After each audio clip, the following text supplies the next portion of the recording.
Welcome to the Featured Anime Podcast. I'm your host, Jack. And I'm Rick. And today we are talking about one of Rick's favorite shows of all time, Tower of God. But before that, we were talking about manhwa in general and how much Rick has actually spent on some web novels. It's been a little bit. Just a tad.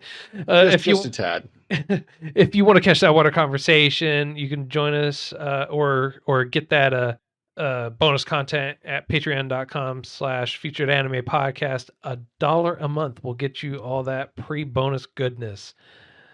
So this week it was your choice, and it's actually pretty recent too in terms of when it came out. It came out in April 2020 and ran all the way through June. It was 13 episodes long.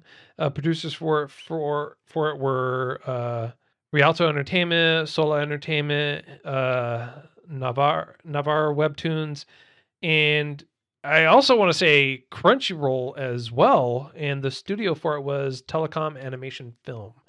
And the source is web manga or manhwa, webtoon. I think we talked about what the difference between a manga and a manhwa was before. We did, and so what a manhwa is it's a Korean version of manga. It's a Korean comic, and manga is Japanese. So kind of like how King's Avatar was. King's Avatar was definitely not either one. King's Avatar is a Chinese anime, and I don't know how you would classify that, but probably something similar to the way you would classify it differently. Which, if I'm not mistaken, they also came out with a live action version of that. Oh no. Yeah. Anyways, Tower of God's genres are action, adventure, mystery, drama, fantasy, and just a dash of disappointment. But not because not for the reason you'd think. Not disappointing. Not for the reason that I think. Not the reason that I think. Oh, I know exactly why I'm disappointed. I could not go into greater detail about why I'm disappointed. I'm still waiting on. I am now officially waiting on season 2, thanks to you. Yeah, I was gonna say not as a better response, not for the reason I thought you would be disappointed by it. Because I figured you'd be disappointed for a slew of other reasons, but I'm glad that it's only because, well, I'm hoping it's only, but it's mainly because there's no more yet. Yeah.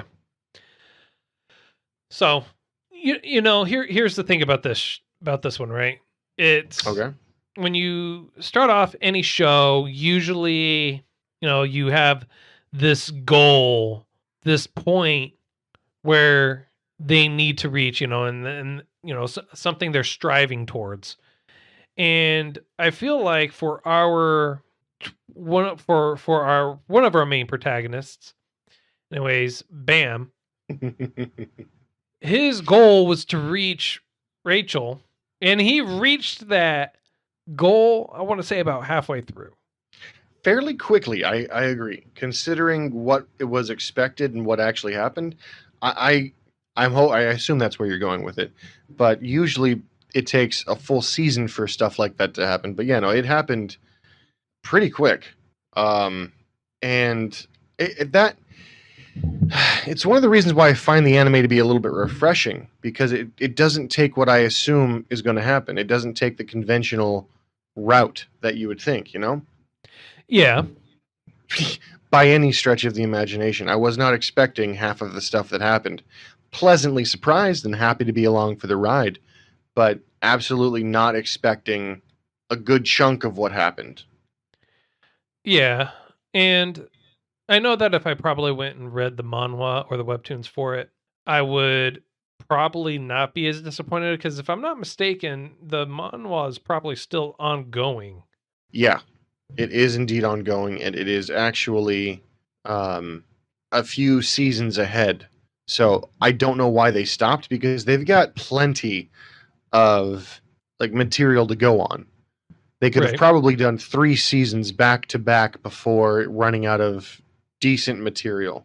Because if you can try to quote me on it. I have no idea if this is actually what happens or not, but I have a feeling that I've got a feeling that what actually happened was instead of one chapter for one episode, they've got like 2 or 3 chapters per episode.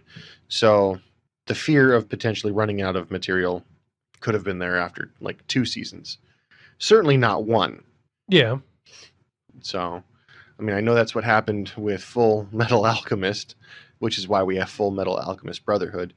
And I to this day, I still think one of the saddest characters was the Colonel's daughter and the dog. Yeah. Oh yeah, That yeah, hurt. yeah, yeah. Yeah. Well, Yeah. that was just disappointing. It's not wasn't the Colonel, it was the one dad and his daughter. Yeah. That was completely disappointing. But one of the things about this is before the anime ever came out, it's been out for since 2010, the manhwa. It's been around for a long time.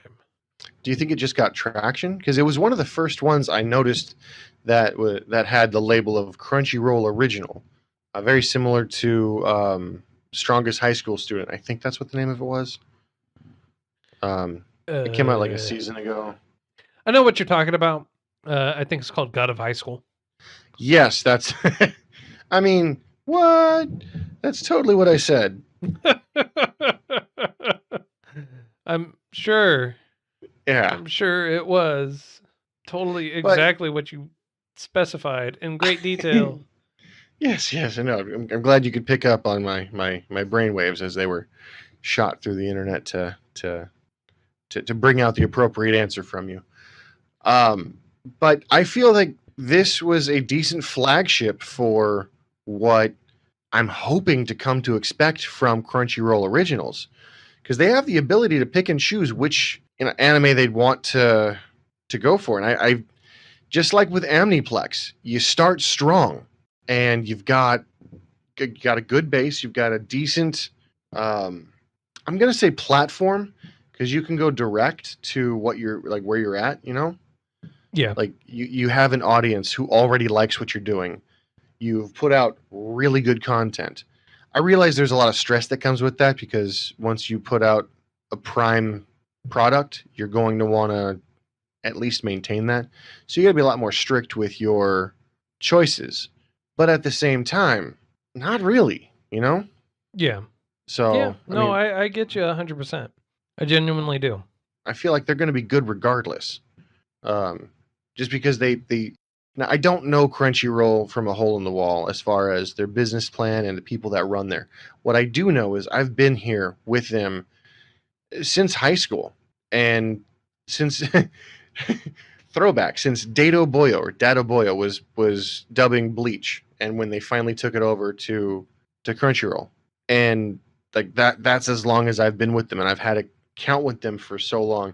Like, they've been really good, and they've grown amazingly, and it looks like and feels like they care. Well, yeah, that, and you can also probably chalk up some of their originality and why they're able to pull some of this off is because Sony owns them now. Damn. Yeah. So, in case you didn't know that, I probably knew it, but it wasn't one of the fond things I knew about. I was hoping it was still kind of homegrown and they didn't sell out.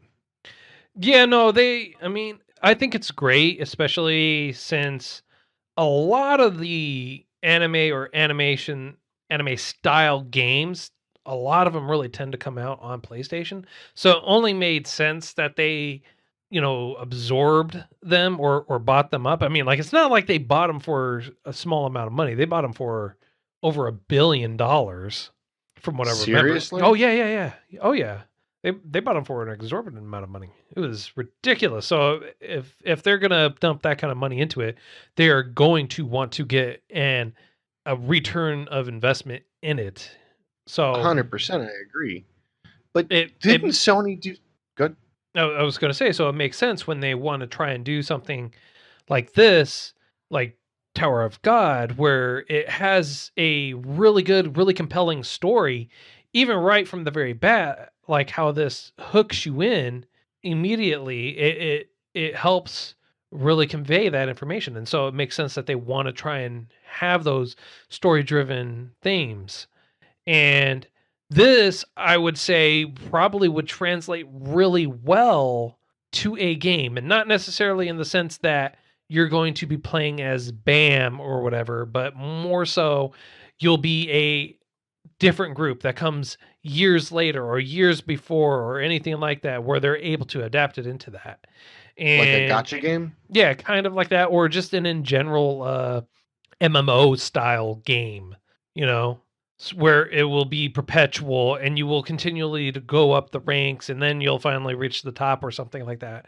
Or not even a gotcha game or an MMO style game, just an in general, here's the game, here it is in its entirety and have at it. So here's kind of a side rant. What is an MMORPG? How do you play something like that?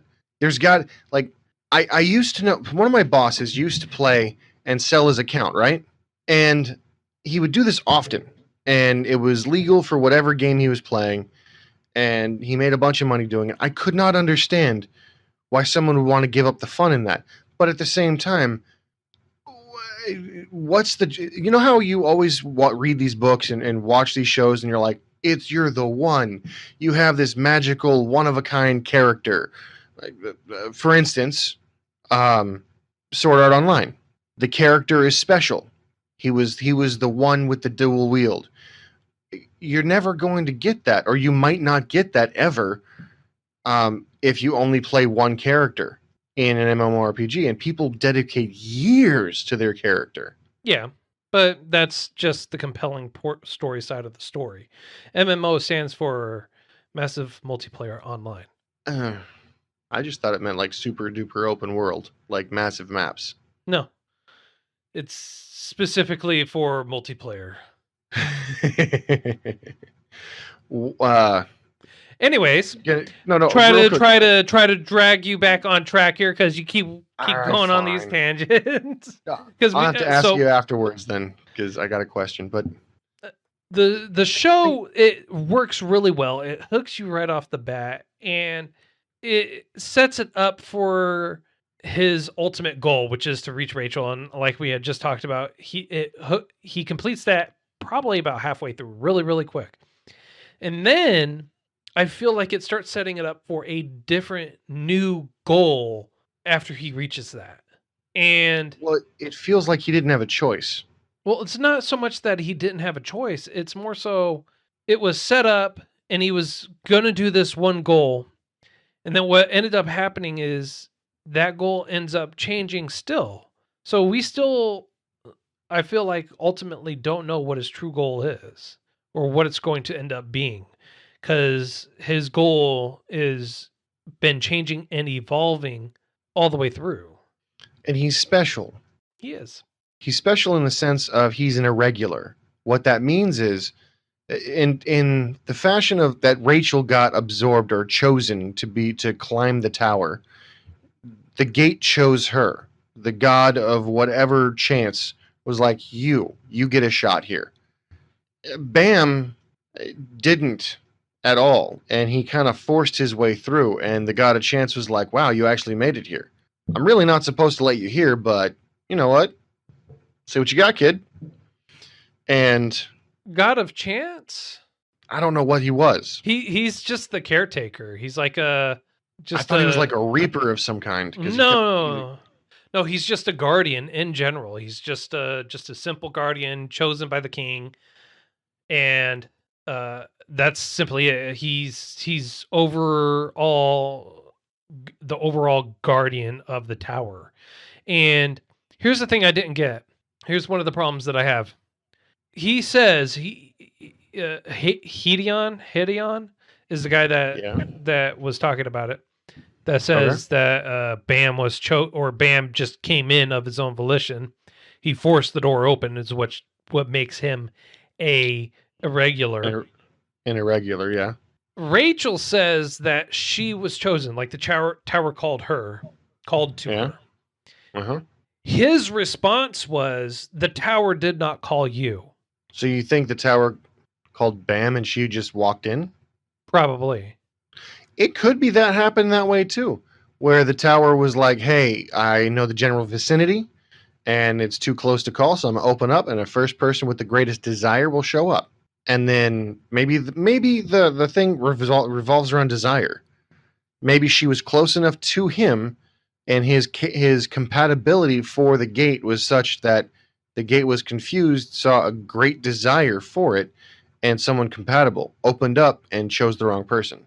Well, maybe, or she herself, like Bam, forced her way in there despite what the tower was wanting, making them both irregulars.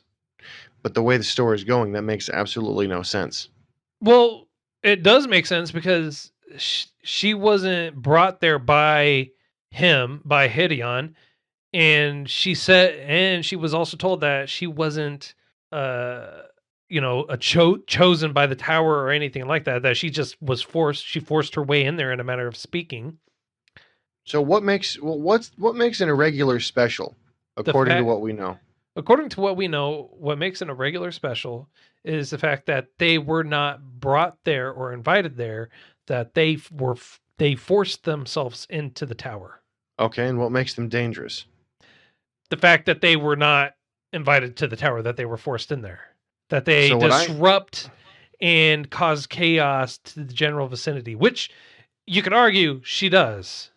I can see where you're coming from with that, but what I understood from I did a minor amount of reading when it came out, a super minor amount.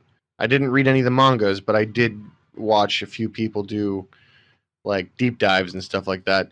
And from what I understand, the danger of an irregular is if you have the power to force the gate open, you are special.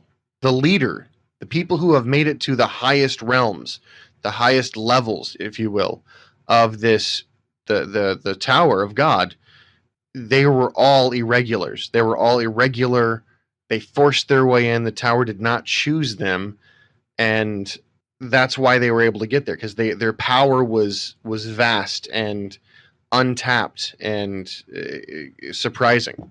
And from what I understand, with Rachel, it really wasn't. Like she was barely there. To be fair, they only say that the ones that make it or that are noteworthy are the ones that have power like that. Okay. And they only, at least in the show, and from what I know, they only talk about an irregular being the only one that is capable of using the magic without actually making a floor contract. Okay. Okay, I get that. Um, hmm. So, I got nothing. I'm trying real hard to think about that, and I just keep going back to the fact that Bam is an irregular in that particular sense, and, well, yeah, and Michelle is not. an irregular, and I'll say this again, an irregular is someone that was not typically chosen by the tower, but someone who opened the gates themselves. So, how do you think the gates were opened for Michelle? Do you think she did it herself? Yeah. You don't have to have an exorbitant amount of power. You just have to have the will strong enough, or the desire strong enough to be able to do it. It's not necessarily all power to be able to open up. It's more so based on your desire. And I think she desired to, and I'm going to say this, air quotes, see the stars. She desired that strong enough to actually be in the tower. Do you think that's a metaphor at all? Because she falls through the earth with a desire of seeing the stars. She finds a kid who is alone, for lack of a better word, and his whole world was shattered when she walked in, because his perception of the world as he knew it was just him alone in the dark, looking at a ceiling that he didn't realize was a ceiling. She fell through, which essentially makes her his angel, and conversely makes him her demon. Probably. Maybe. I don't know. It would explain the indifference or the desire not to see him. Well, I But think. does that mean? Well, no. She honestly explained. They explained, or she explained why she didn't want to see him. She felt like he was weighing her down, and she had an actual resentment towards him. I never understood that because he was there for her Yeah, specifically. but to her, she felt like he was holding her back. I felt like he imprinted on her, seeing as she was the first person he saw. So he was just like as chicks would do, "Mama, you're my person," and he never kind of let that go, and eventually it screws him over. But it's very much so. If you look at the path of this is going to sound stupid, but the path of the hero, you have elation, you have trouble, you have despair, you have some, you overcome that, you have a training arc, and then you have just super OP. And Yeah. it looks like he at the very end of what we're going for is potentially going to go through the bulk stage where he's just like, I'm get stronger. Yeah, basically his true training stage, not what we Yeah. saw. Yeah. And I But thought it was kind of odd that the floor that he was supposed to get a contract on was like, I'm just going to tie you down. You're more powerful than I am. well, it's not that they said you're more powerful than I am. It's by you tying this contract to me, it's just going to tie you down because you're going to be restricted on what you can do. And I felt like that was more along the lines of you're. It's not that you're stronger than me. You'll be stronger without having to make a contract because you're not beholden to the limitations I'm going to put on you. How I interpreted it, anyways. No, I mean it's why we have these conversations because you see things differently than I do. Yeah, I took it as a yo, you're crazy strong without me, so I'm going to advise you don't make this contract because I will be your limit the second we sign this. So Basically, the unlimited power you have currently, I'm just going to give you a small fraction of it, and you'll get nothing out of this. So I just thought it's cool, and the dynamic they have, I really liked that. Everyone sees how innocent Bam is, and they all see what's going on, but just like in a when you're in a bad relationship, everyone else sees what's going on, but you don't, and you don't believe anyone else because why should you? You know your own. I hate saying this, but you know your own truth, and everyone else just has a cursory view. yeah, Even when most of the time everyone else can get the full picture, and you're just getting the slice you want. yeah, which is true. So, but the animation style was interesting. I liked the animation style. It was definitely unique and different compared to especially what we usually watch, which I actually Yeah, found really enjoyable. I thought it was yeah, very well done. I really enjoyed the animation style. yeah. It was refreshing to see that. I was kind of put off at first, if I'm being completely honest. But when I got used to it, it wasn't like I was suffering because of the animation. You know what I mean? Yeah. It wasn't like I was looking at it going, I'm going to cringe because this isn't how it's supposed to be done. It became something akin to this is how this art style is supposed to go for this kind of story. And I felt like it fit because it was the first time I was seeing a story this unique, and it was the first time I was seeing this animation style. So I don't know. Maybe if I saw this animation style on a cookie cutter esque storyline, I might have had a different opinion. Well, maybe, but I'm actually really happy that we saw this animation style. I felt like it flowed a lot better because of it as well. I can see that.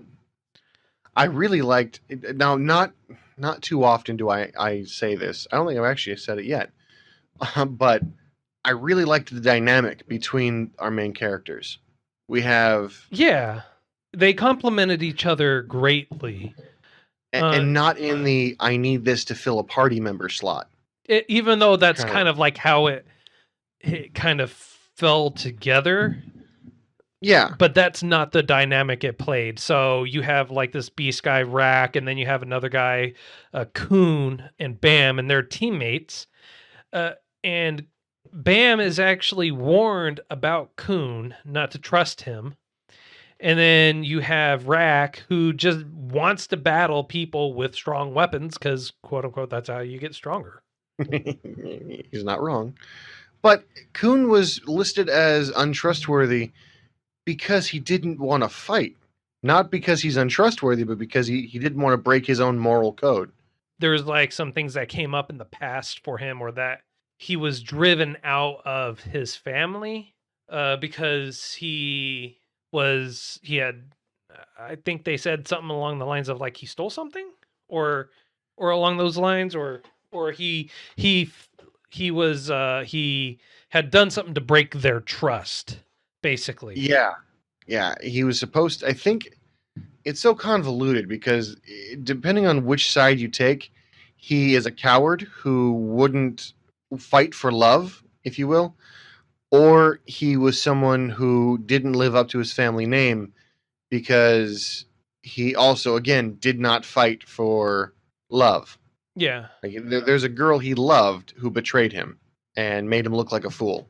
And Yeah. I don't know if she was part of the family or not, or I don't know the specifics of that one. But Well, I do know that it was rough. yeah. Well, I think if we actually read it, we'd get some enlightening information. Yeah. Like, again, devil's in the details, and unless you read the books, unless you read the words, you won't really see much in the way of details.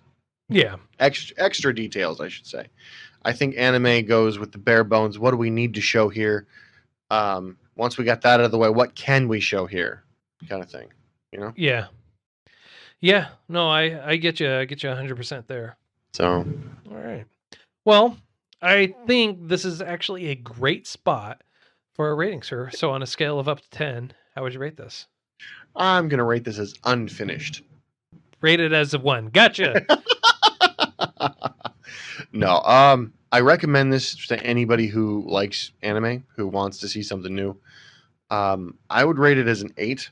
Depending on season 2, if it ever comes out, I would rate it higher.